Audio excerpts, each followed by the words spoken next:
What is up, guys? Welcome back to the channel, and today I've got something special for you. It's an interview with Michele Coletti, the Milestone Development and Creative Director of MotoGP25. If you're a little bit bored with racing games and you're looking for something new to play, this is the perfect video to watch because we go through literally everything in MotoGP, and I'm telling you, this game is going to grab your attention. It has all of the makings of a great motorcycle-focused racing game, and I'm telling you, I've played it. It is challenging. We talk about a lot of things in depth in this interview, but also talk about how this game could pretty much appeal to anyone, whether you're a pro looking for, a simulation experience, or someone who's just brand new to the MotoGP scene and you're just looking for a new racing game. So this game comes out in just 1 week on April 30th. So keep an eye out for that and enjoy the interview. Let's go.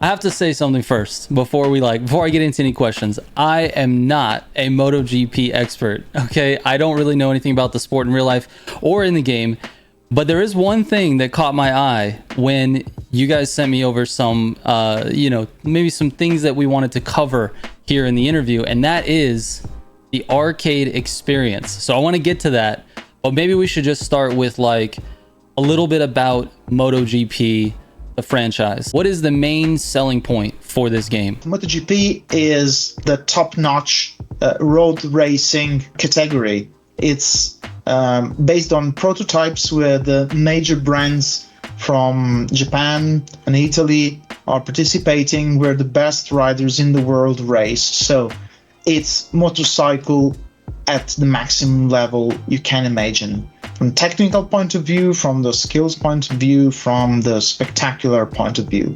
So the game tries to capture that flair, that action, that technical level in all the possible aspects and details, and incorporates also the MotoGP class itself, that is the top-notch class, but also two junior classes that are Moto2 and Moto3. Gotcha. So it's a full flash package portraying all the franchise in all its nuances across the different categories. Said that, what's the arcade mode? Through the years, we've discovered that many people want a very, very simulation-oriented, specialized game that highlights all the technical complexities, all the challenges of riding a real motorcycle and a real MotoGP motorcycle. And that, with the technical advancements, with all the things we have learned along the way, and the way the real bikes have changed, can turn into something that is quite challenging. Mm-hmm. So far, we have added layers of helps to support the players. This goes into the direction of the game trying to cope, trying to do things for you in order to make you do what you're not skilled yet, that you have still to learn, 2 bits to get into. But we have tried this time around a different approach. So providing a simplified but not dumb experience. It's a straightforward experience in terms of physics, collisions, and things you have to care about and manage. To wrap up some package that is still compelling, still challenging if you wanted to so, but more approachable. So the physics are slightly more simple, slightly more intuitive, slightly faster. The collisions are way less challenging, so you're not going to fall. You're going to have a harder time in falling while you go outside the track. You don't have to care the tire consumption or the fuel consumption or the electronics or anything. So it's overall easier, overall more approachable. You can concentrate 100% in just racing. And that's the very point of the arcade mode, concentrating on racing. Gotcha. And then you might want to discover all the nuances, but you need to dedicate a large part of your brain, as long as you switch to simulation and turn off the helps, into understanding how things go around. If you want action, turn on the arcade mode and you're going to have fun. Is it just one switch that you say, okay, now I want to play arcade mode, and the game sort of changes? Or is it a series of options that you can say, let's say you want arcade mode, but you also want to manage fuel consumption or tire wear, something like that? There are things that are still optional, like the AI difficulty, because you might want a simplified arcade experience, yet to be challenging from the AIs. But some things just turn off because we assumed that they were not making any sense. Like, there are many things that are very, very complex in tire management, fuel management, the ride height device, many other things in the electronics, in all the things that make a MotoGP bike, that you don't need to dedicate your mental energy to. Right. So in order to have a streamlined experience, some things you just have to avoid to think about. And that's exactly how it works and the point of it. So you're going to concentrate on pure action. In fact, if you race in arcade mode, possibly you'll find that you can race even into the first-person cockpit view. That usually in simulation can be quite challenged to ride because you miss many of the points of reference, like where the wheels are. But in arcade mode, it's much easier. So that gives you the idea of how much easier it is to ride in this way. But if you see a replay, it's not like the bikes are doing all the lap in a wheelie or anything, or they're using nitro boosting. Right. If you see a replay, you don't get in a glimpse that it's impossible action happening. It's just easier, and that's the thing about it. It's not like a completely different experience, but when you play it, it's very different approach. Yeah, so even down to the physics, it's a little bit easier. Like you were saying, collisions are not as impactful, maybe. Yes. What about things like throttle control in corners? Like, will you have to manage that still in the arcade mode, or is it more or less like someone who doesn't really have a strong sense of that type of control, they can just full brake, full throttle, not have to worry about the bike slipping out on them? Yeah, that's exactly how it works. The goal was to avoid people having to flip over or crash down while braking in any situation. So you can brake while leaning and get to a full stop without falling. That makes sense. And it's not for purists, but for purists, you just have to turn off the arcade mode. Instead, if you just want to zip around and have fun with these bikes, that's the best way to start from, because you don't risk into crashing, managing, or anything. That is just hitting a good line, hitting braking points with the aid of many other things like the ideal line, etc. And you can just have fun. So it's very rewarding anyway. Even if you're a purist and you get home and you're tired and you just want to turn off your brain, that's something that happens to everyone. You just turn on the arcade mode and that's it. You don't have to care about the right tire, the right power mapping or anything. Sometimes you just want to race. Yeah, I feel that. That's definitely a lot more my style for sure. Being such a new player to the game, it definitely would be helpful, and I think that's makes the game really approachable from sort of a casual standpoint. But then you also are offering this pro experience for people who really want that full sim experience in the game. From a development standpoint, how difficult was it to make these two sort of separate things? Because it feels like you've made a lot of physics changes, and I don't think that's something that every game wants to do. In fact, I don't really see that type of thing in most games. It's like usually they'll have difficulty for AI, but how hard is that? It was pretty hard, but we have developed something like a platform that transforms the one physics to another. So we tried to minimize the complexity. It was not the only novelty and the only challenge for this year. There were many other things like the training modes that are other kinds of experiences altogether for the players. Yeah, so talk to me about that's the race off mode.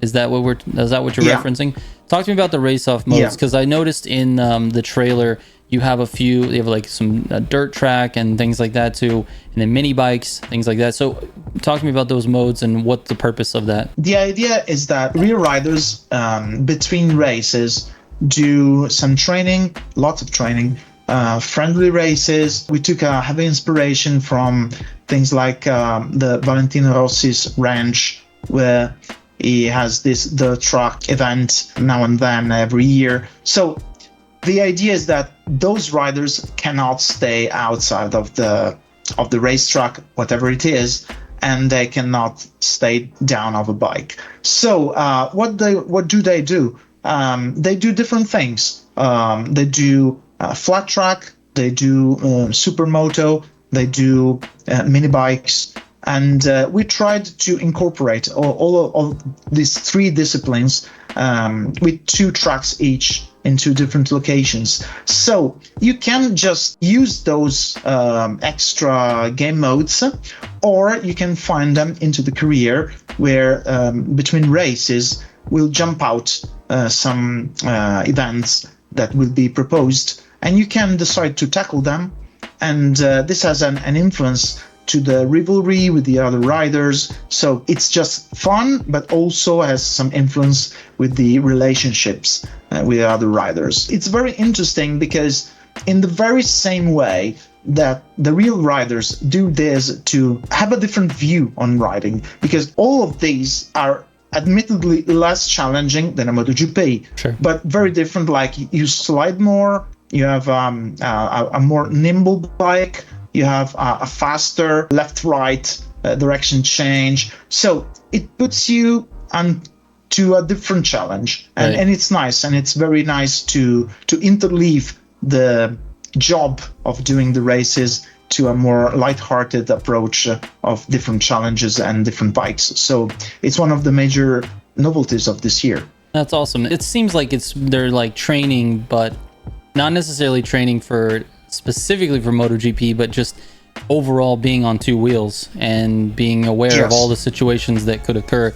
You know, if you're training on something that's very slippery, like dirt track, for example, maybe you might have this little split second of better reaction when you start to lose traction on MotoGP. I mean, I'm just guessing, but it seems like there's a relationship there. And also, in reality, and hopefully it's something that the players will also notice and develop into the game, using a more unstable bike like a supermoto or a flat track, there is much more slippery. You put yourself into the situation where you have to manage more this slippery feeling. Mm-hmm. That is still present onto a MotoGP bike, obviously in a very different amount. Right. But exaggerating the real life situations where you force yourself to drift a lot, you gain some extra experience into drifting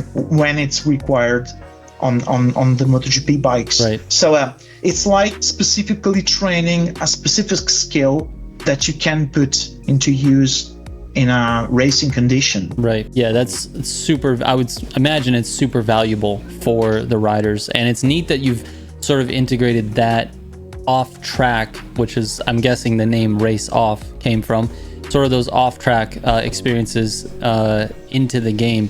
Is there any effect on the riders or the skills or any type of career mode effects outside of the social ones? Are there any performance effects based on that training? No, we want to only affect the relationship, because there's one point where the player actually learns something on its own. So it's not in the meta structure of the game, it's in the player. But also we wanted to influence only the relationship, because it would not be very plausible, because developing the bike, being different bikes, doesn't make much sense. The only thing that is a connection, the point is based on the human side more than on a technical side. Also because you can skip them. So if you're not interested, if you want to rush directly to another weekend, you can skip those events. You're not absolutely bound to make them. So we wanted to hit a good balance between being impactful, being fun, but not being forced to do everything all the time. Right. Makes sense.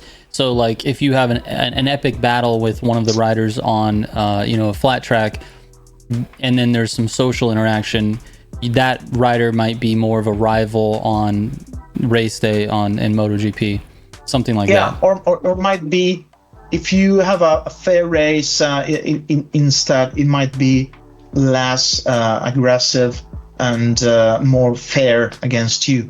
But yeah, so this is the point. Does the AI detect how aggressive you are? Like if you're, let's say, bumping, are they going to take that and then, use it against you maybe in the next race? Or how smart are the AI? The AIs are based on machine learning. So these are neural AIs, and they detect the behavior on the track. In fact, they have some innate icons that are displayed so that they will display their attitude with you or against you. Okay. So depending on how you race, your performance, your fairness, and also your interaction on the socials, because you might want to give a calm response to tune down some angry rival, or you might want to exaggerate and bring into the battle. So depending on all of these things, the AIs will decide to have a mood with you, and so you can face the consequences on the track at the end of the day. Gotcha. Let's talk about multiplayer. Change gears a little bit here. What is the multiplayer structure for the game? Obviously, I noticed that it is cross-platform. So we're talking PS5, Xbox Series consoles, and PC. Are we also talking previous gen PS4, Xbox One, or no? Yes. Okay. Yes. And Switch? Switch is outside of the multiplayer structure because it's slightly different for several performance reasons. Gotcha. Okay. And also we have obviously free races where you can have races with people from the network, or you can have private lobbies. You can have ranked races. Nice. and there are seasons. So you can have many things beyond just the quick race if you want to. So it's important because MotoGP brings a legacy of esports. We've been running our esports season with Dorna, the organizer of the actual MotoGP championship, since 2017. So there's been a long legacy binding the game, the esports, and the online play in a very, very strong way. So many of the things that players will find to manipulate the online experience are directly mutuated from the things we have learned from the esports. So it's one of the part that is very strong and we're very proud of in the MotoGP series, in fact. Talk to me about the differences. Have you made any significant changes to multiplayer between MotoGP24 and 25? This year we have streamlined the season part so that we have the ranked part. It's slightly different from what we had the last year, but the most noticeable part is the full crossplay part. Gotcha. That was very, very much asked by the players. Yeah, for sure. Yeah, that's a feature right now that I think really resonates with the majority of gamers in literally every game. Is if you're making a new game now, people want crossplay. Let's talk about matchmaking a little bit. How is matchmaking handled in just like the quick play versus ranked? Ideally, it tries to match by region so that you minimize the ping, then expands trying to fill as much as possible the lobby. In ranked, it also takes in account, well, your rank in order to try to match at best also across this. If you don't want to go into ranked mode, that's perfectly fine. You can avoid going up and down, etc. But the system works very well across the different areas because we have located different servers in different continents. So it's very robust and you can have a consistent experience. And that is the most important part, because these bikes are so fast and the reaction time is so important that making the action as much as lag-free as possible is very important. Yeah, for sure. I totally get that. Are there any type of like skill-based matchmaking happening, or is it in the quick play there's no skill-based, or is it always skill-based? Like, how does that work? The algorithm is, I don't have all the possible details, but I think that in free play it favors the ping and locality of the players, while in ranked mode tries to favor much more the rank part in order to have a fair and leveled association. But the matchmaking algorithm is pretty complex, by the way. No, I get it.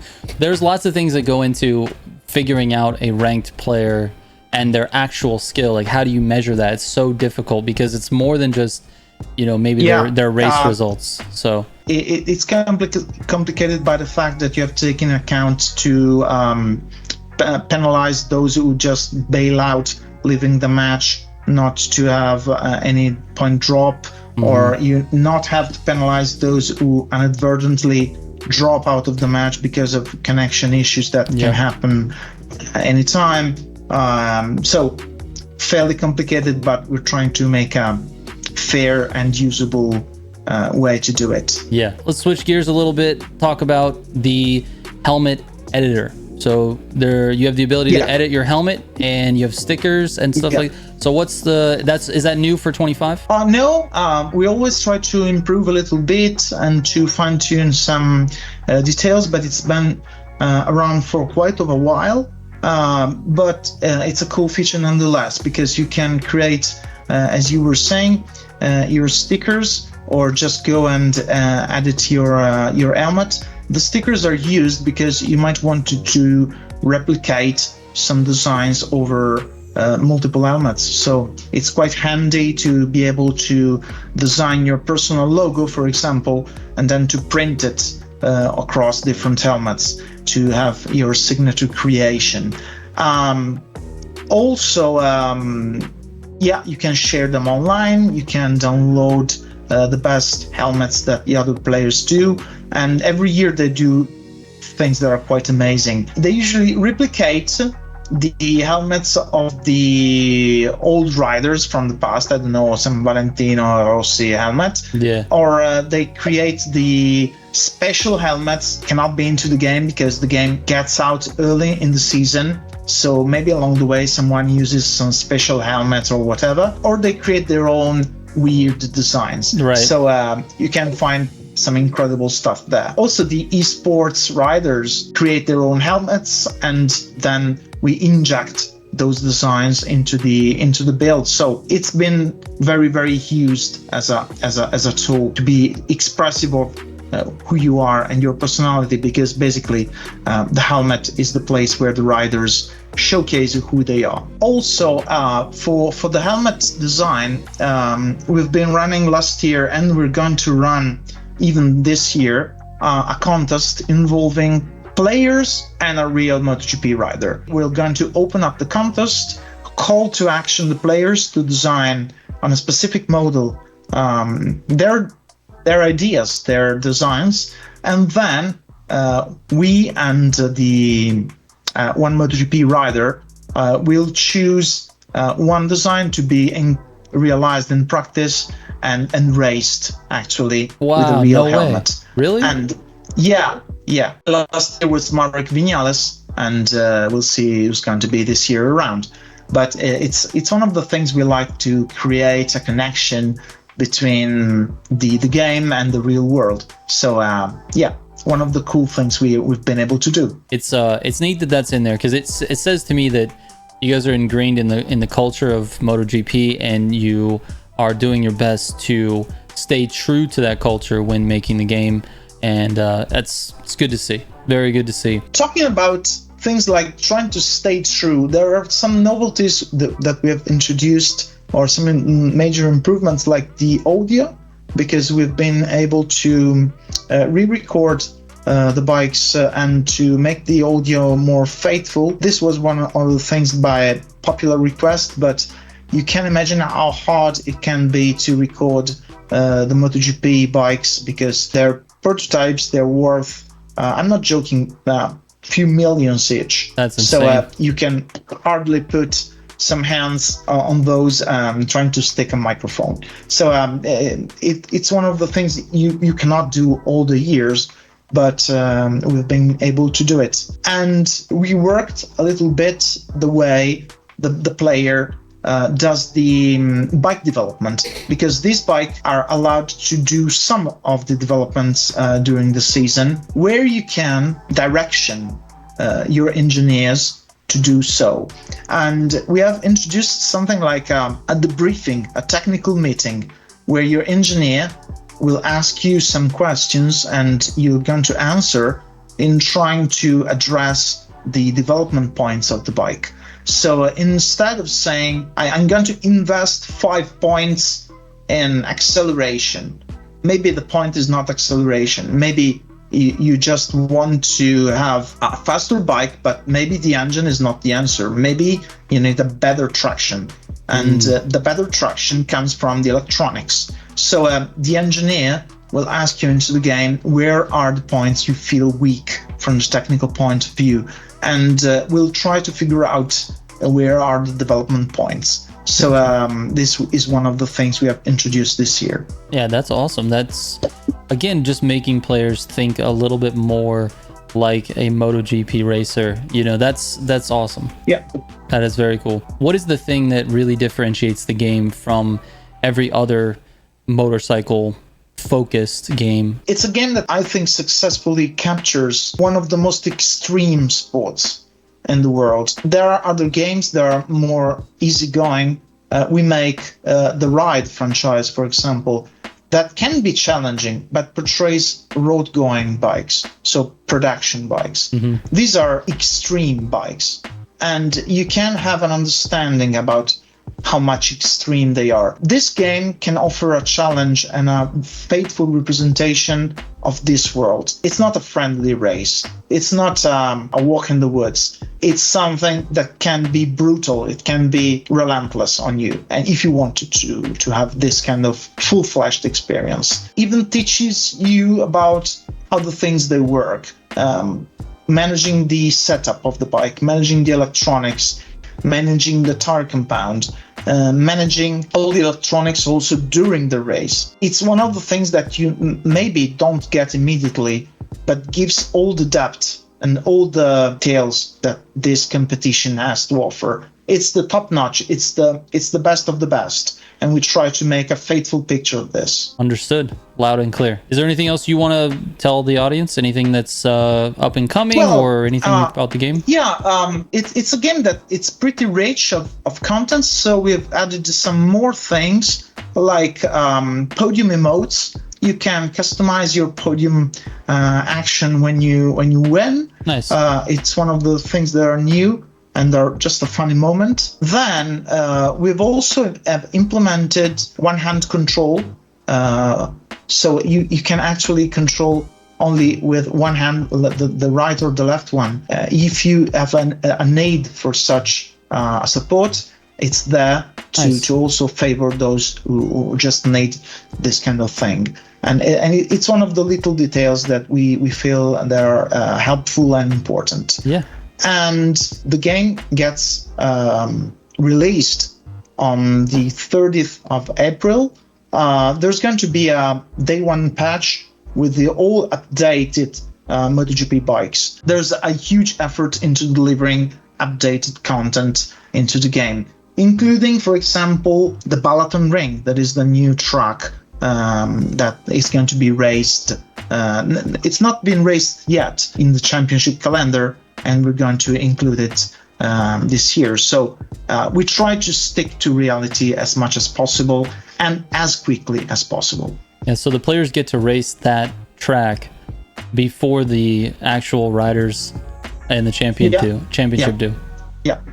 It's kind of interesting. Yeah, that's really fun. It sounds to me like everything that you guys are doing is just really trying to stay true to the sport, stay true to the culture of of the sport and to the fans, and really provide the premium experience that players can sort of live out that fantasy of actually being a MotoGP rider. That's an awesome fantasy to portray. Michele, thank you so much, friend, for this interview. I really appreciate it, all the information. I appreciate the opportunity to talk with you, and of course the Milestone team. Every time these last 2 times we've gotten together, it's been great. So I appreciate that. Thank you. It's been really a pleasure to be here. Yeah, absolutely. And if anybody's wondering, MotoGP releases on April 30th. You can expect, a lot of racing fun with this game. A lot. It's great. Thank you. Thanks. Thank you, Michele.